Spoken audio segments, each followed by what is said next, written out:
actividad. Cuando hablo de la caracterización de un sistema normativo jurídico, yo ya he puntualizado que no conozco algún sistema normativo jurídico que no tenga el elemento de la coactividad. ¿Qué es la coactividad? Es la aplicación de la fuerza. La coactividad implica la aplicación pura de la fuerza. Entonces, esa es la característica central y fundamental de todos los sistemas normativos. Todos los sistemas normativos conocidos, jurídicos, emplean de una u otra forma la coactividad, es decir, hacen uso de la fuerza. Pero este uso de la fuerza que implica la coactividad no puede ser hecho por cualquiera. Tiene que ser realizado por algunos órganos que están dentro del sistema, legitimados o institucionalizados. Son órganos que el mismo sistema normativo estatuye. De manera que tenemos como primer característica de los sistemas normativos jurídicos a la coactividad. Kelsen ya puso de manifiesto esta caracterización. Cierto que hay algunos autores, como Rush, por ejemplo, que imaginan una sociedad donde no sea necesario el establecimiento de la coactividad. Pero lo cierto es que en todos los sistemas normativos jurídicos se emplea la fuerza, se estatuye la coactividad como un medio de dirigir la conducta humana a través del derecho. Entonces, como dijo un amigo, acá se aplica ese dicho que las cosas se consiguen por amor o por temor. Las conductas se dirigen por amor o por temor. O porque se quiere o porque se teme. Porque se quiere porque prudencialmente lo convenimos así, porque lo queremos, porque lo estimamos valioso. Y por temor porque tenemos miedo a algún tipo de sanción o represalia. Entonces la coactividad forma parte fundamental de los sistemas normativos. Ra dice también o imagina una sociedad de ángeles donde no sea necesaria la coacción, donde todo el mundo sabe lo que tiene que hacer, de qué manera se tiene que dirigir, pero realmente esa sociedad no existe. Las sociedades humanas, por lo menos en materia jurídica, se emplean y se manejan a través de la coacción. Es decir, es un punto fuerte de Kelsen establecer a la caracterización de la sanción como uno de los elementos que hacen a la definición del concepto del derecho. Pero si uno empleara solamente la coactividad o la coacción, como nota la característica en todo ordenamiento jurídico, entonces ese sería un rudimento de ordenamiento. Y en muchos casos se emplea la fuerza sin que haya derecho. Es necesario que el derecho estatuya ciertos órganos que se encarguen de la administración de esa fuerza disponible en una sociedad. Es decir, la sociedad es una unión voluntaria de individuos. Es decir, voluntariamente los individuos otorgan o ceden ciertos derechos a órganos o a instituciones para que se hagan cargo de la regimentación de esa fuerza disponible en una sociedad que ellos mismos crean. Entonces, ¿de qué manera se administra, por así decir, la fuerza disponible en una sociedad? A través de lo que Hart denominó la institucionalización. ¿Qué significa esto? Que el mismo sistema normativo jurídico estatuye ciertos órganos que se hacen cargo de la administración de la coacción. Y esa administración de la coacción básicamente puede hacerse, por lo menos en los ordenamientos jurídicos de Occidente, a través de poderes. Es decir, se encarga otro la administración del poder. ¿Y qué es el poder? Sino una capacidad probable o cierta de ser o deber ser. El que tiene el poder puede, pero puede también ejercerlo a través de ciertos órganos que se encuentran institucionalizados o legitimados para hacer uso de esa fuerza que la misma sociedad produce y les concede. Esos órganos, básicamente los que mayormente hacen uso de la coacción, son los denominados órganos primarios de los sistemas jurídicos. ¿Cuáles son estos órganos primarios de los sistemas jurídicos? Básicamente se les denomina órganos primarios a los jueces. Es decir, aquellos órganos, tribunales, que aplican normas generales a casos particulares y aplican también las medidas coactivas que esas normas establecen. Por ejemplo, el juzgamiento de una persona en un proceso penal. El juez aplica una sanción que está prevista en una norma general, el Código Penal, aplicable a todos. ¿Y cómo lo aplica? Lo aplica en un juicio, en un proceso. Ese proceso se compone de reglas, ¿no es cierto?, que conducen a una sentencia, a una norma individual que establece o que dispone o que le otorga o que le aplica una sanción jurídica. ¿Y cuáles son las características de la sanción jurídica? Y bueno, ya lo hemos dicho reiteradamente. ¿Cuándo estoy en presencia de una sanción jurídica? Cuando esa sanción hace un uso coactivo, es decir, de la fuerza disponible en una sociedad, a través de ese uso coactivo priva de un bien jurídico. Ese órgano que realiza esa privación tiene que ser competente, debe estar legitimado, y esa sanción jurídica debe ser la consecuencia de una conducta antijurídica, de un hecho ilícito, de un delito, de un entuerto, todo lo mismo. Ahí tenemos una sanción jurídica, ¿no es cierto? Porque también, insisto, hay sanciones morales y hay sanciones convencionales. Esa es la caracterización de la sanción jurídica, y en todos los ordenamientos jurídicos en sí existen sanciones jurídicas. De manera que, recapitulando y hablando de la caracterización de los sistemas normativos jurídicos, tenemos que decir que los sistemas normativos jurídicos contienen básicamente normas jurídicas, pero no solamente normas jurídicas, sino también enunciados que no son normas jurídicas.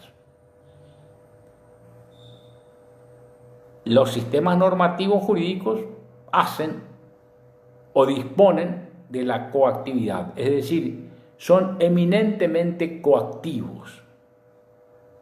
Los sistemas normativos jurídicos están institucionalizados, es decir, disponen de órganos que aplican las normas coactivas contenidas en disposiciones generales, en normas, en reglas, en mandatos, si se quiere, generales. Se puede emplear todas estas expresiones como sinónimos. Y ahí tenemos básicamente una caracterización de un sistema normativo. El problema nuestro,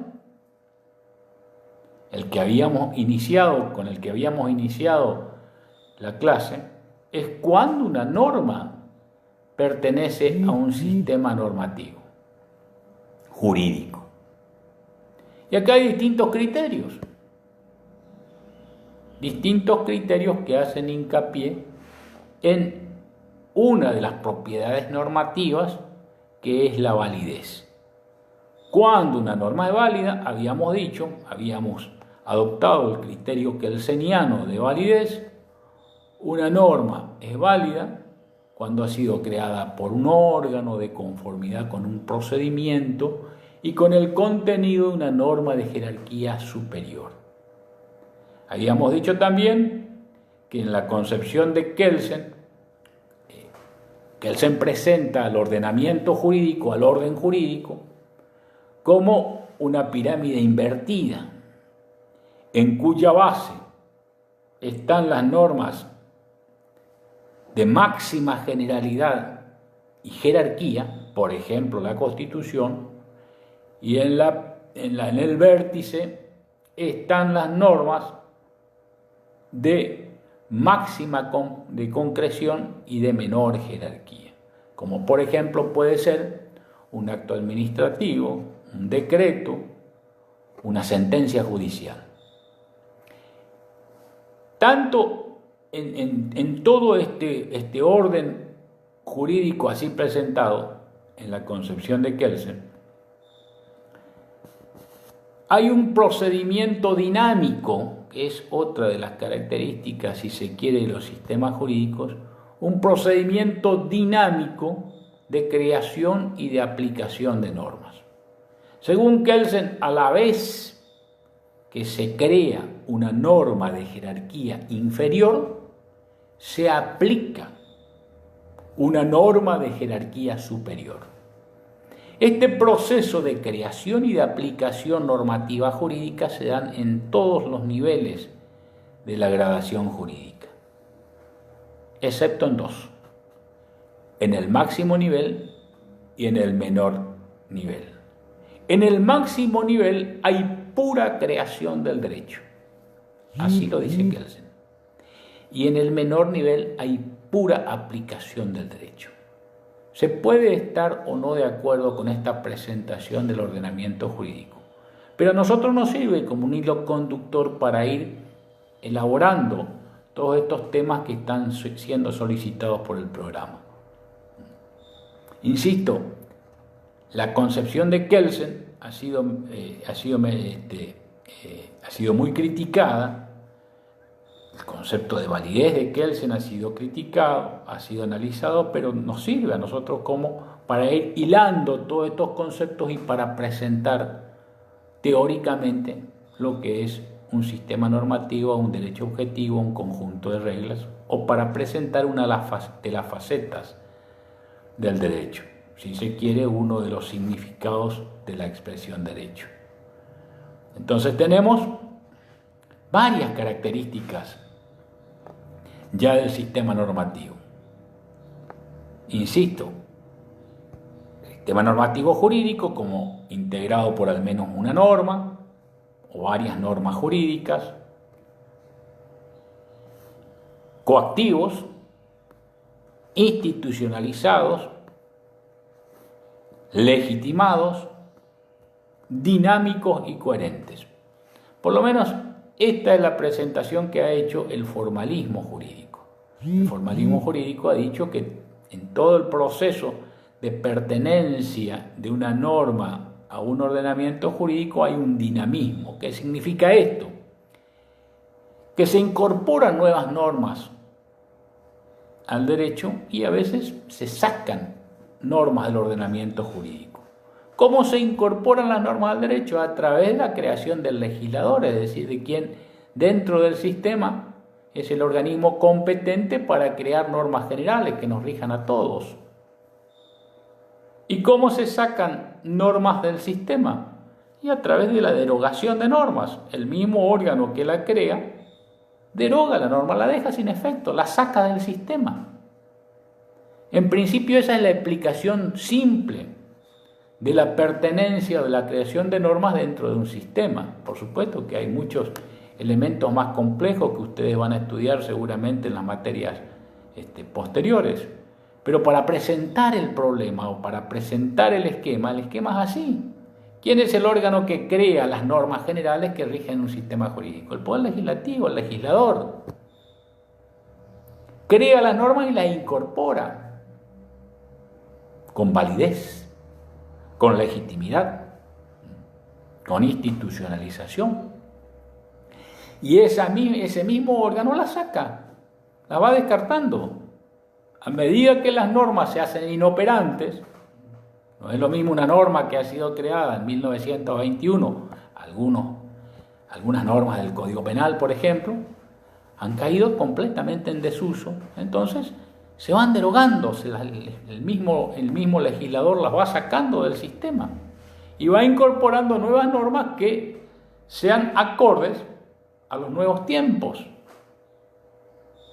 Es decir, hoy por hoy tenemos una infinidad de normas que no estaban y que se acomodan a este nuevo tiempo universal de pandemia.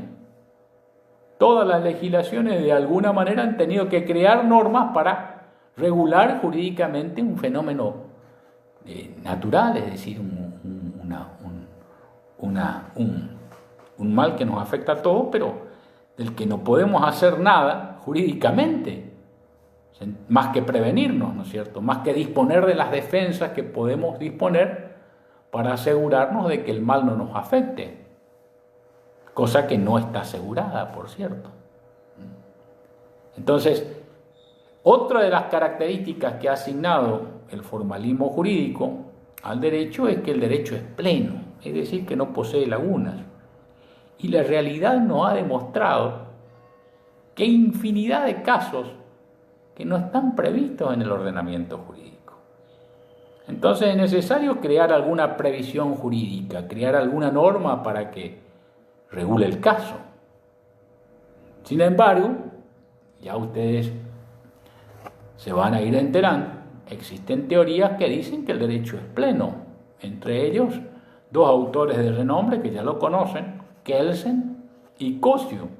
¿Por qué dicen que el derecho es pleno? No contiene lagunas, no hay casos que no sean previstos por el legislador o por el derecho, o por lo menos el juez debe considerarlo así, porque hacen aplicación del denominado principio jurídico de clausura, que dice que existen, estos autores dicen que existe este principio en todos los ordenamientos jurídicos conocidos, y que hay que hacer aplicación, y que dice que todo lo que no está prohibido está permitido. Todo lo que no está jurídicamente prohibido está jurídicamente permitido. Pero en la realidad nos muestra que, a pesar de este principio, hay infinidad de situaciones que se presentan en las sociedades modernas que no están previstas legalmente. Yo les pongo el ejemplo de la pandemia, ¿no es cierto? ¿Quién iba a prever que podía suceder alguna situación que nos afecte universalmente a casi a todos los seres humanos? Y hay que disponer, hay que crear las herramientas para protegernos. El presidente, por ejemplo, hizo un decreto de necesidad y urgencia. Ahora, ¿está previsto el decreto de necesidad y urgencia en el ordenamiento jurídico? Sí, por cierto, está previsto en la Constitución Nacional. Pero este decreto de necesidad y urgencia tiene sus requisitos de validez, ¿no es cierto? Entre ellos que el Congreso Nacional que el Congreso Nacional no esté funcionando. Sin embargo, tenemos la norma de necesidad y urgencia porque había que hacerlo de manera inmediata. Había que crear una norma para regular jurídicamente una situación imprevista. El tema de la cuarentena, por ejemplo. Ya la primera cuarentena, que es cuarentena es lógicamente 40 días. Es una cuarentena que empezó con 15 días y se estiró con otros 15 días y probablemente con otros 15 días, y la cuarentena va a ser cincuentena, sextena y no sé cuántas tenas más. Y acá hay un ejemplo, en este tema de la cuarentena, hay un ejemplo muy claro del uso de la coacción, pero no a título de sanción. Esto lo habíamos aclarado en algunas clases. Los órganos legitimados para usar la coacción pueden hacerlo a título de sanción o como una medida preventiva o asegurativa. Cuando lo hace a título de sanción, el antecedente tiene que ser un acto antijurídico, un hecho ilícito. Pero en este caso no hay ningún hecho ilícito para disponer la coacción, la cuarentena. Es algo que nos pasa. No es algo que se hizo, es algo que nos pasó. Entonces, ante situaciones que merecen el uso de la coacción como herramienta, se impone también la coacción, pero no podemos titularla como una sanción, no podemos decir que estamos sancionados. Cuando nos dicen quédense en nuestra casa, obviamente que no es una sanción, es una medida de prevención. Ahora, si salimos, estamos contagiados, si salimos, si contagiamos a otro, si podemos producir un daño a otra persona, entonces ya deja de ser algo que nos pasa, algo que se dispone como prevención, sino que pasa a ser un acto antijurídico, pasa a ser un delito porque está previsto como tal en el Código Penal. Esa es la diferencia entre la aplicación de la coacción como sanción, de la aplicación de la sanción como una medida asegurativa, que no presupone la comisión de un acto antijurídico. Ninguno de nosotros cometemos actos antijurídicos ni delitos porque estemos o podemos estar contagiados por el virus. Es algo que nos pasa, ¿no es cierto? Ahora, el delito sí es algo que hacemos. Entonces, si algo hacemos como delito, como acto antijurídico, la consecuencia es una sanción jurídica. Esto tiene que quedar claro. Entonces, volviendo al tema, hay algunos autores que dicen que el derecho es pleno y hay otros que son autores que son, digamos, más realistas y nos dicen concretamente que el derecho no es pleno, que el derecho tiene lagunas, que tiene casos no previstos, me remito a las pruebas, y que el ordenamiento jurídico prevé algunas herramientas para colmar las lagunas. Es más, no solamente para colmar las lagunas, que lo puede hacer a través de un órgano legislativo, el órgano autorizado, sino para interpretar y aplicar o juzgar casos que no estén previstos por normas jurídicas. Es más, cuando hay casos no previstos y se tienen que crear normativas jurídicas, es decir, esas normas jurídicas pueden ser contradictorias. A veces puede haber contradicciones en normas jurídicas de carácter nacional con normas jurídicas de carácter provincial o normas jurídicas de carácter local. Por ejemplo, esa creación normativa que hacen muchos intendentes de impedir la salida o la entrada al territorio municipal, que puede juzgarse claramente como contraria a normas de la Constitución, que establecen que toda persona tiene derecho a entrar, permanecer, salir en el territorio nacional en forma libre, ¿no es cierto? Artículo 14. Sabemos también que esos derechos se hacen o se cumplen o se ejercitan en función de normas que las regulan, ¿no es cierto? Que establecen límites al ejercicio de esos derechos. Pero el tema es que hay que estudiar en el tema de la inconstitucionalidad si los intendentes son órganos facultados para establecer ese tipo de restricciones a la libertad de los individuos. Entonces ahí se plantean conflictos normativos, ¿no es cierto?, que tienen que resolver generalmente los jueces. Cuando se plantean conflictos normativos, hay distintas interpretaciones, el órgano de aplicación de las normas jurídicas o de interpretación son los jueces, es el Poder Judicial.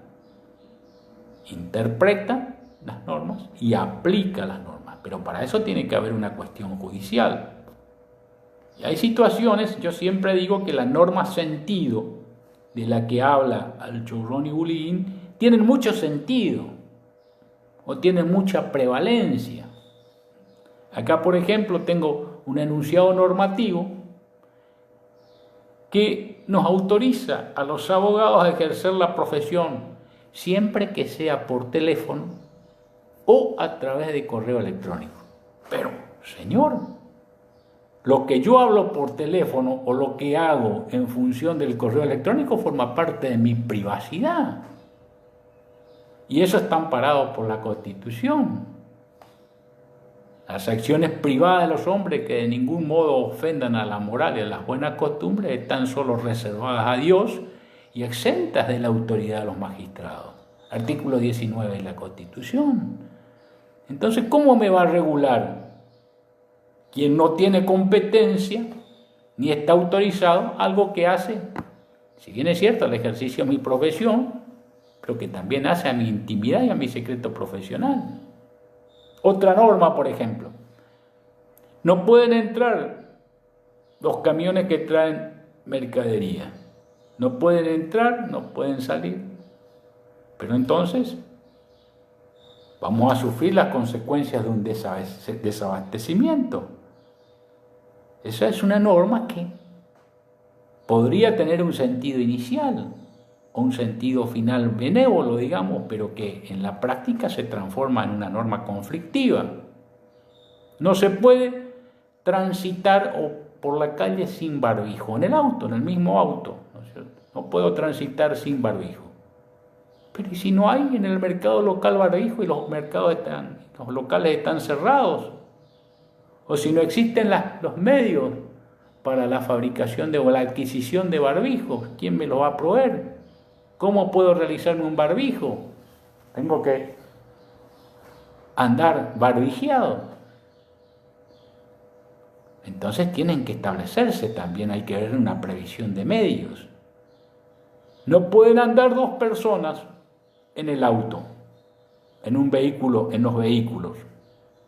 Pero es cierto que no puede ser, se puede regular perfectamente que una sola persona ande por vehículo, pero entonces no hay que permitir el traslado de personas en vehículos como taxis o remises, porque presupone el traslado de al menos dos personas.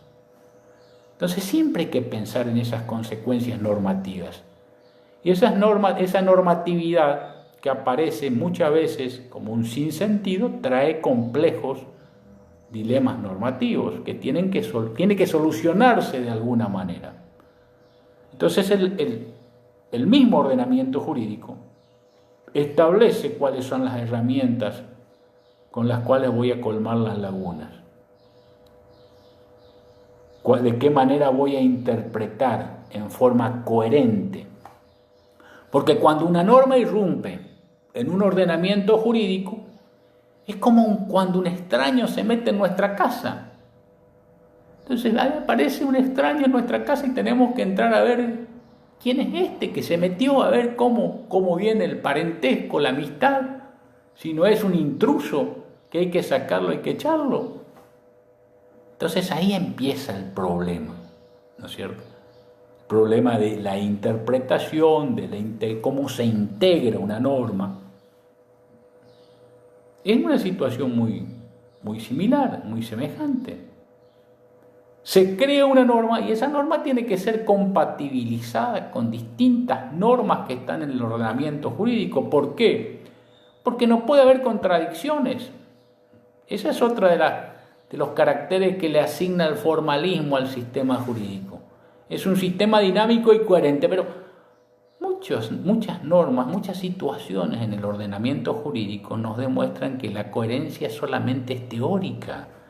No hay una coherencia real, porque para que exista una coherencia real hay que tener un conocimiento de los sentidos, de las competencias, de las legitimidades y las jerarquías normativas. Por ejemplo, un intendente local no puede disponer una medida que afecte a otra intendencia, ¿no es cierto? O un intendente local no puede legislar para una provincia, porque es un sinsentido y no se encuentra autorizado por las normas del sistema.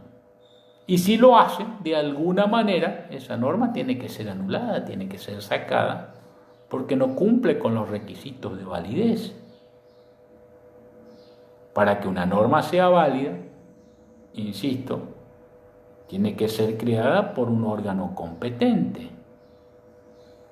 siguiendo un procedimiento, y tiene que haber una compatibilidad, es decir, que tiene que haber un cierto sentido de coherencia y de pertenencia con normas de otra jerarquía. ¿Por qué es válido, por ejemplo, una norma que surge de un consejo deliberante municipal?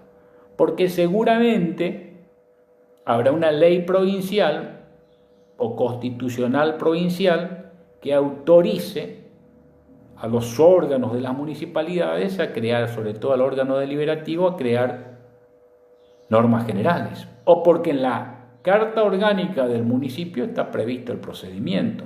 Pero la Carta Orgánica del municipio es válido porque lo autoriza una ley provincial o una constitución provincial. Si lo autoriza una ley provincial es válida porque está conformada de acuerdo a una constitución provincial. Y la constitución provincial es válida porque lo autoriza la Constitución Nacional. Ahora, cuando nos preguntamos de dónde surge la validez de las primeras normas del sistema de la Constitución Nacional, entonces allí ya no estamos hablando de la pertenencia de las normas. Estamos hablando de la individualización del sistema.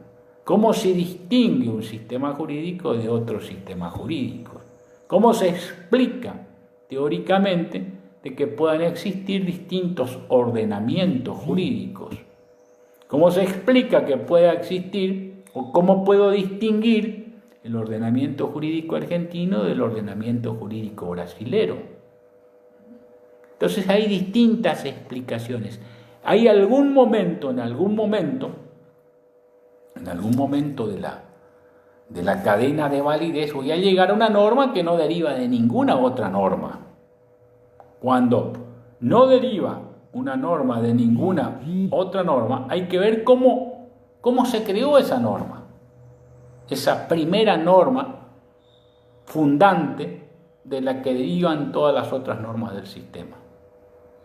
Y esa primera norma fundante puede ser originada, ¿no es cierto?, por un soberano originario, por un conjunto de personas o por una persona que crea el ordenamiento jurídico y que encuentra de alguna manera la anuencia o la legitimación en la sociedad, o bien esa norma puede ser quebrantada y sustituida por medios revolucionarios, jurídicos o fácticos, o por el mismo sistema que prevé el cambio de la norma fundamental o de la norma primaria, no fundamental para no confundir, de la norma primaria de un ordenamiento jurídico. Una revolución rompe la cadena de validez. Podemos hablar de dos revoluciones políticas y revoluciones jurídicas. Una revolución política puede ser una revolución de facto, una revolución de hecho, como hay muchos ejemplos en la historia constitucional argentina, desde 1930 en adelante. Hubo revoluciones políticas, pero también puede realizarse el cambio por un procedimiento regular establecido en la misma Constitución o en la primera norma del sistema, como se hizo acá en la Argentina en el año 1994. Se reformó la Constitución. Acá se reformó, pero también puede ser cambiada la Constitución. Tranquilamente puede ser reformada, como dice el artículo 30, si no me equivoco, si mal no recuerdo, de la Constitución, puede ser reformada en el todo o en cualquiera de las partes. La reforma del año 94 se hizo en algunas partes. En el año 49 se reformó toda la Constitución, absolutamente toda. De aquella Constitución solamente queda un artículo que ha sido incorporado, que es el artículo 14 bis, creadora de lo que se llama teóricamente constitucionalismo social. Son los derechos sociales que ustedes estudiaron, derechos humanos. Entonces, en algún momento llegamos a una norma que no deriva de ninguna otra norma. en un ordenamiento jurídico. ¿Y ahí cómo se justifica o cómo individualizo? Es decir, ¿por qué digo que el ordenamiento jurídico argentino es distinto del ordenamiento jurídico uruguayo, el ordenamiento jurídico boliviano, el ordenamiento jurídico paraguayo? ¿Por qué? Ahí se encuentran distintas explicaciones que los textos, por lo menos los libros, hablan de los criterios de individualización de los sistemas jurídicos. Ya pasamos en los criterios de pertenencia, ¿no? Estamos ahora en los criterios de individualización de los sistemas jurídicos. ¿Cómo distingo un sistema jurídico de otro sistema jurídico? Hay varios criterios. En mi texto, en la guía, yo solamente desarrollo 4 criterios, pero hay muchos más. Nino, por ejemplo, habla de 6 criterios de individualización. Pero lo más importante es el criterio territorial. El criterio territorial, 2 normas no derivadas, porque no derivan de ninguna otra norma, pertenecen a un mismo sistema jurídico cuando se aplican en un mismo territorio, en el territorio argentino. Pero he aquí que el concepto de territorio es un concepto jurídico. ¿Por qué digo esto? Porque, por ejemplo, una embajada que se encuentra en Argentina, que se encuentra en Madrid, es territorio argentino, pero está en España. Un avión argentino en vuelo en el Océano Atlántico es territorio argentino, porque el avión es argentino. Un buque argentino que se está trasladando a algún país sudafricano y llega al puerto es territorio argentino. Sin embargo, geográficamente está en otro lugar. Entonces, el criterio de territorialidad no es un criterio geográfico, es un criterio jurídico. Por más que muchas veces se emplean geografías, objetos naturales, ¿no?, para establecer los límites, ríos, montañas, mesetas, puentes. Los puentes ya son obras culturales, ¿no es cierto?, que pueden establecerse como límites, pero ya tienen un sentido. Es lo que Cosio denomina objetos egológicos, ¿no?, culturales y egológicos. La egología, la conducta, los objetos culturales son los que se hacen con algún sentido. Entonces, ¿cómo distingo un ordenamiento jurídico de otro ordenamiento jurídico? Criterio territorial es uno de los varios criterios. El otro criterio que también estudiamos es el criterio de Austin. Un ordenamiento jurídico se distingue de otro ordenamiento jurídico porque está originado en distintos soberanos. El soberano argentino es uno, el soberano paraguayo es otro.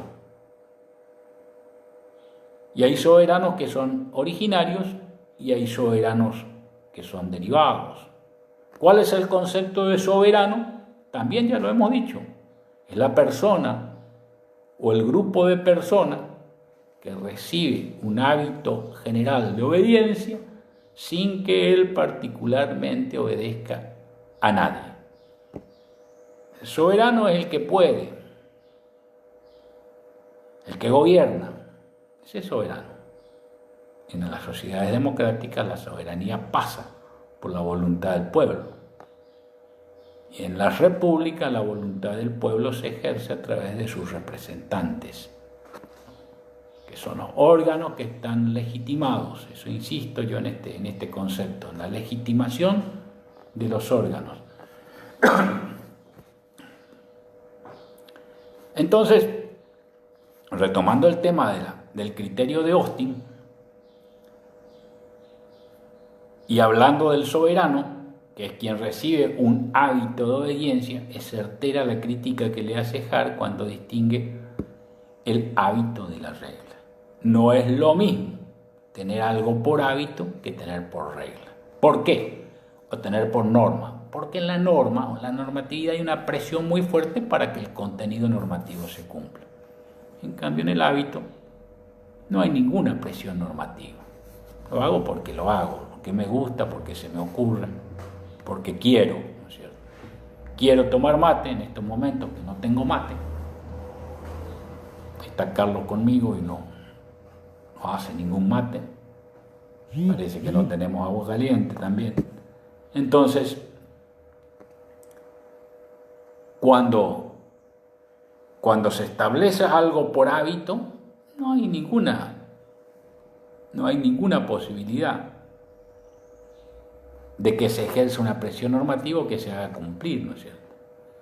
Sí, yo me gusta ir al cine, a veces voy, a veces no voy, pero es un hábito. En cambio, cuando se tiene algo por regla o por norma, entonces sí hay que cumplir el contenido de la norma. Cualquier tipo de norma, norma moral, norma religiosa, norma jurídica, por supuesto. Y hay una presión social muy fuerte para que se cumpla con el contenido. Entonces esa es la primera crítica que le hace Hart a la concepción de Austin. Y esta concepción de Austin explica más o menos cuando existe un único soberano, pero no explica la individualización de un sistema cuando cambia el soberano. Es decir, cuando se produce una ruptura en el orden lógico de disposición de normas emanadas de un mismo soberano. Y ese cambio de soberano se puede hacer, insisto, tanto en forma abrupta, como puede ser una revolución, sacan un soberano, ponen otro, o puede hacerse en forma regular a través de las previsiones del mismo sistema jurídico. Entonces, este concepto del origen de un cierto legislador no explica la individualización de un sistema jurídico o de otro sistema jurídico. ¿Qué dice Kelsen? Cuando llego a la primera constitución, ¿por qué digo que es válida? Porque existe una norma hipotética fundamental que le da validez. ¿Qué dice esa norma hipotética fundamental? Bueno, dice que el contenido no tiene un contenido específico, sino que es un contenido muy general que dice aproximadamente que debe obedecerse lo que dispone el primer constituyente o el constituyente originario. Será derecho lo que el constituyente originario dice que será derecho. Y bueno, ¿cómo se explica el fundamento de validez del sistema jurídico cuando se produce un golpe de Estado, una revolución? Se explica porque la norma fundamental diría, en ese caso se da derecho lo que los revolucionarios dicen que será derecho. Es decir, no tiene un contenido específico. Los juristas suponen la validez de un ordenamiento jurídico después de un tiempo en que ese orden emanado del órgano normativo originario posee eficacia durante un tiempo. Es decir, todo el mundo acepta, todo el mundo obedece y ahí adquiere validez. Es decir, que es un presupuesto epistemológico de la ciencia jurídica, eso lo dice expresamente. Es una herramienta que utilizan los juristas para describir el sistema. Muy bien. ¿Es una norma positiva? No, no es una norma positiva. Es una norma supuesta. ¿Es una norma válida? Bueno, la validez de una norma supuesta debe a su vez presuponerse.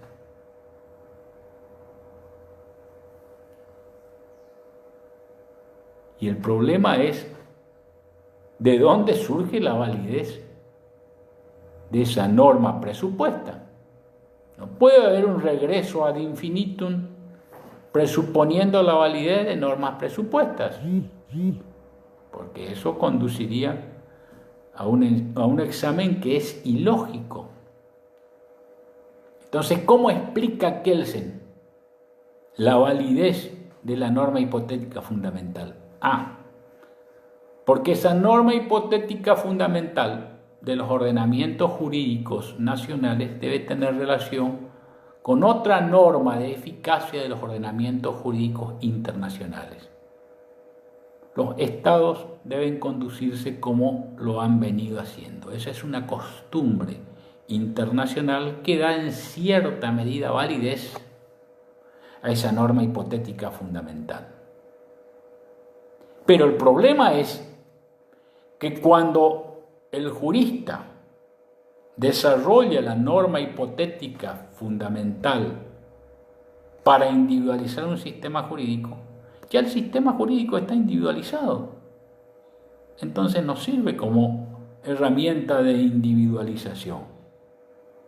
Si la norma fundamental en la Argentina dice será derecho lo que la Constitución del 53, de 1853 y la norma derivada de 1994 dicen que será derecho, pues entonces ahí está individualizado el sistema. No sirve para individualizar un sistema y distinguirlo de otro. Entonces allí aparece la concepción de Hart, que es posterior a la concepción kelseniana.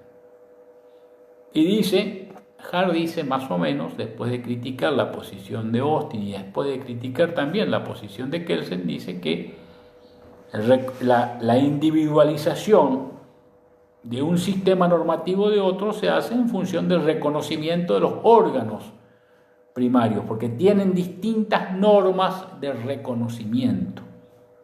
El reconocimiento se hace o por los órganos o porque las normas establecen ciertas propiedades normativas que ayudan a la individualización.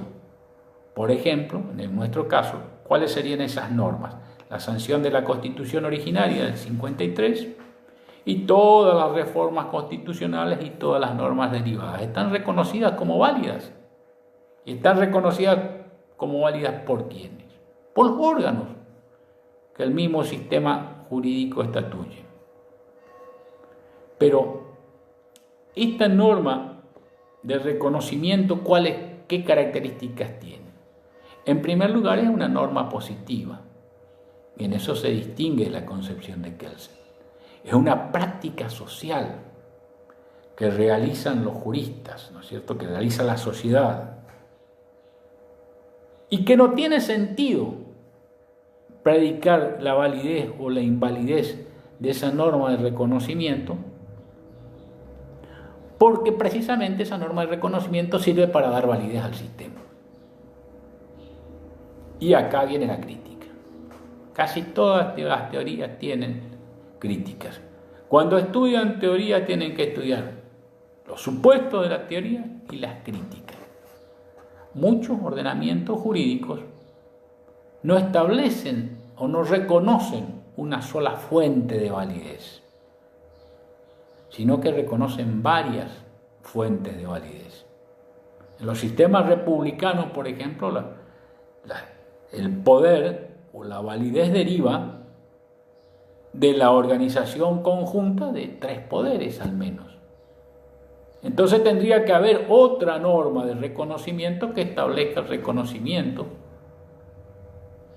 de esas normas o de esos poderes, de las normas que se producen en función de esos poderes.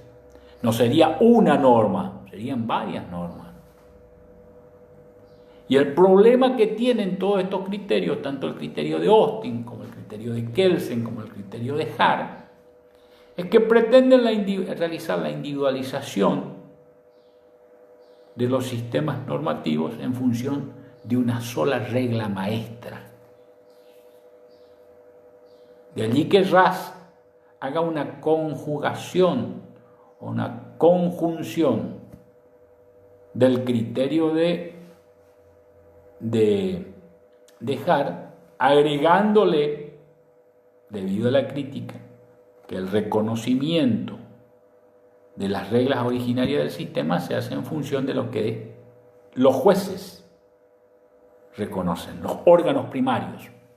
Pero ¿cuál es el problema? También tenemos problemas en esta concepción. El problema es que estas normas de reconocimiento dejan de lado como fuente de producción del derecho a la costumbre. Y acá volvemos a esa vieja disputa entre iusnaturalismo y positivismo. Recuerden ustedes, ¿qué decía la concepción racionalista del derecho. La fuente, el origen del derecho es la voluntad del legislador.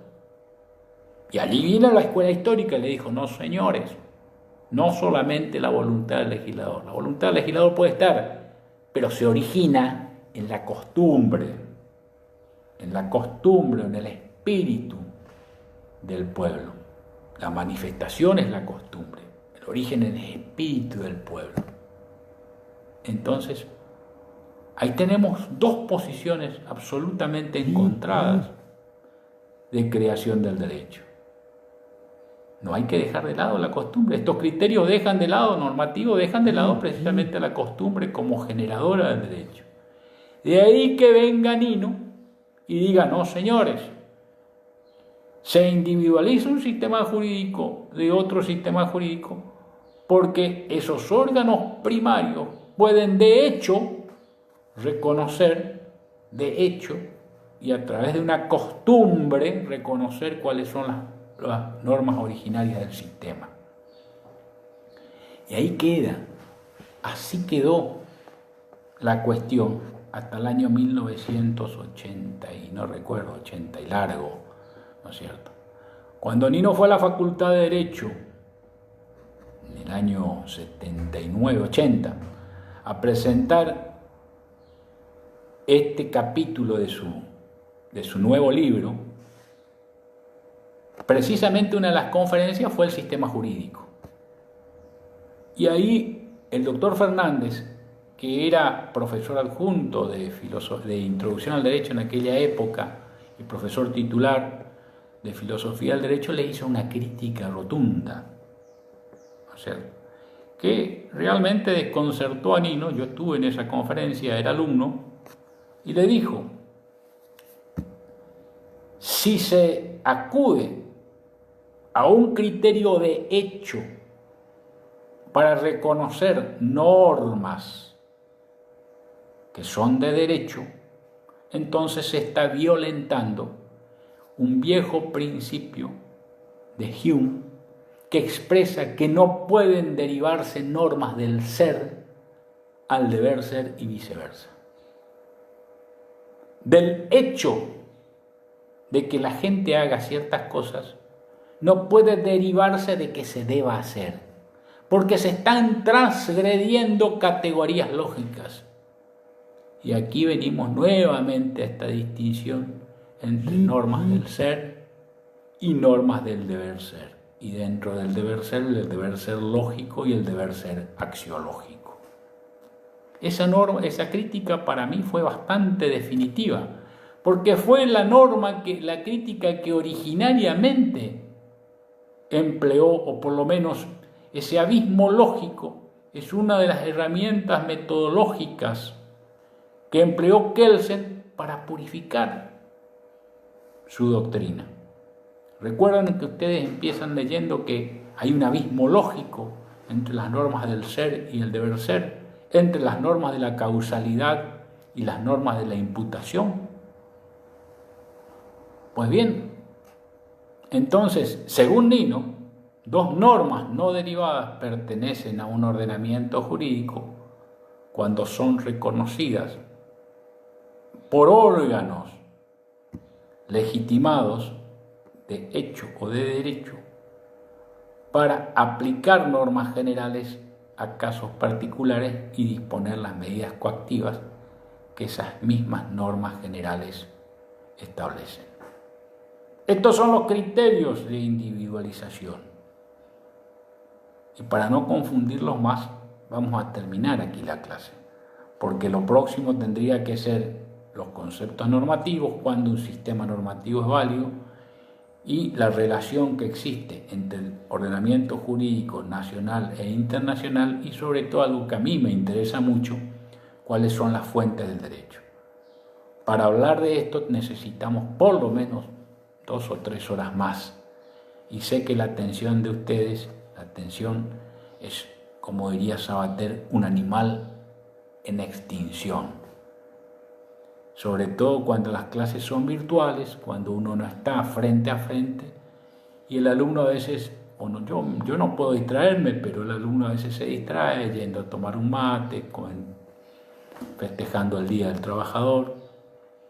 Así que yo prefiero dejar la clase acá. Esta clase queda grabada en el grupo del Facebook. Ustedes pueden recurrir a ella las veces que quieran, pueden preguntarme por el grupo qué conceptos no les ha quedado claro. Para mí esta clase tiene la ventaja de que no estoy siendo interrumpido, es decir, no me desligo del pensamiento de la hilación de la clase, pero obviamente yo entiendo que hay muchas preguntas, entiendo que hay muchos interrogantes, y esos interrogantes pueden ser